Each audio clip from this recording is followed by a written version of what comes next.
Hello CEO గారు. Sir sir అదే అండి, ఇప్పుడు ఏంటంటే అండి, నమస్తే అండి. ఇప్పుడు ఈ నిర్వాసితులు అందరూ కూడా అండి ఎక్కడెక్కడ వీళ్ళకి పాత దగ్గర ఉండే దగ్గర వాళ్ళకి ఇది ఎన్ఆర్జీఎస్ వర్కులు చేసుకోవడానికి వాళ్ళకి ఎలిజిబిలిటీ ఉండేది. ఇప్పుడు జాబ్ కార్డ్స్ ఉండేది అండి.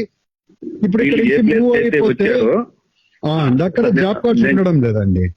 అదే ఆ జాబ్ కార్డ్ ఇక్కడ ట్రాన్స్ఫర్ చేసుకోవడానికి వీలుందేమో ఒకసారి నేను మాట్లాడతాను సార్. ఒకవేళ ట్రాన్స్ఫర్ గానీ చేసుకుని ఇక్కడ యాక్టివేట్ గానీ అయ్యే పని సార్ జాబ్ కార్డు దానైనా తీసుకున్నాం సార్. లేదనుకుంటే అక్కడ క్యాన్సిల్ చేసేసి ఇక్కడ కొత్తగా ఓపెన్ చేసుకునే దానికి అవకాశం ఉంటే నేను ఒకసారి అదేనా మాట్లాడి మీకు నేను చెప్తాను సార్. నిర్వాసితులు అది ఇంపార్టెంట్ అండి, వాళ్ళంటే వెరీ ఇంపార్టెంట్ గా నేను వాళ్ళ సబ్జెక్ట్ చూస్తున్నాను. నిర్వాసితులు వాళ్ళ ఇంట్రెస్ట్ గా చూస్తున్నాను అంటే కొంచెం మీరు వెరీ ఇంపార్టెంట్ గా తీసుకుంది ఇది నాకు అంతా కూడా అప్డేట్ చేయాలి. అది అందరికీ నమస్కారం అండి.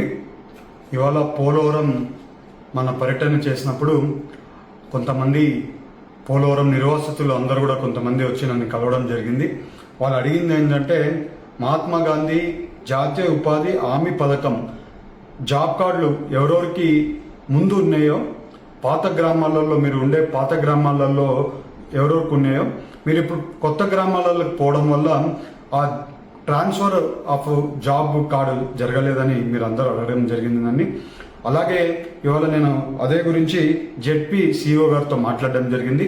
మీరు వెళ్ళి ఎంపీడీఓకి దరఖాస్తులు పెట్టుకోండి. మీకు అక్కడి నుంచి ఇక్కడికి పాత ఉండే డాక్యుమెంటేషన్ అంతా కూడా మీకు పాతగా ఉండే కార్డులైనా కానివ్వండి, జాబ్ కార్డులైనా కానివ్వండి, ఇవన్నీ కూడా తీసుకొని వెళ్ళి వాళ్ళకి ఇచ్చి మీ ఆధార్ కార్డులు ఇవన్నీ కూడా డీటెయిల్స్ అన్నీ కూడా వాళ్ళకి ఇస్తే మీకు మళ్ళీ ట్రాన్స్ఫర్ కార్డు మీ అందరికీ ఇవ్వడం వెసులుబాటు కల్పిస్తున్నాం. ఈ వీడియో త్రూగా నేను చెప్పాలనుకునేది అందరూ నిర్వాసితులు ఎవరెవరికి ఈ జాబ్ కార్డు ట్రాన్స్ఫర్ అవ్వలేదో అందరికి కూడా ఈ వీడియో కింద మీ అందరికి కూడా కమ్యూనికేట్ చేస్తున్నాను. అందరు కూడా మీరు అందరూ వెళ్ళి ఎంపీడీఓ గారితో ఇది అప్లికేషన్ మీ గ్రామాలలో ఉండే ఎంపీడీఓకి ఈ అప్లికేషన్ దరఖాస్తు చేసుకోవాలని మీ అందరికీ కోరుకుంటూ అందరికి కూడా నమస్కారం.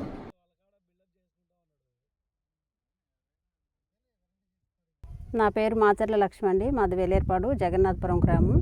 అక్కడ నుంచి 2022 గోదావరికి ఇక్కడికి R&R జగన్నాథపురానికి తరలించారు.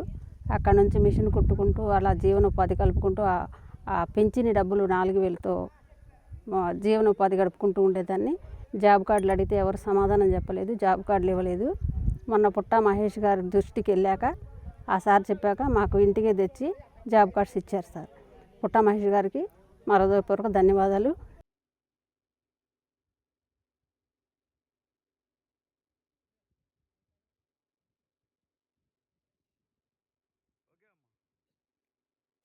నా పేరు మిరియాల పుల్లారావు. ఇక్కడికి వచ్చి దాదాపు 4 సంవత్సరాలు అవుతుందండి. మేము గత ప్రభుత్వంలో జాబ్ కార్డుల కోసం చాలా వరకు తిరిగాము. ఇప్పటివరకు జాబ్ కార్డులు రాలేదు. మన ఎంపీ గారి దృష్టికి వెళ్ళగానే జాబ్ కార్డు అనేది వచ్చినాయండి. మా అందరికీ R&R ప్యాకేజీ జాబ్ కార్డులు ఇప్పించిన మా ఎంపీ పుట్టా మహేష్ గారికి కూటమి ప్రభుత్వానికి ధన్యవాదములు.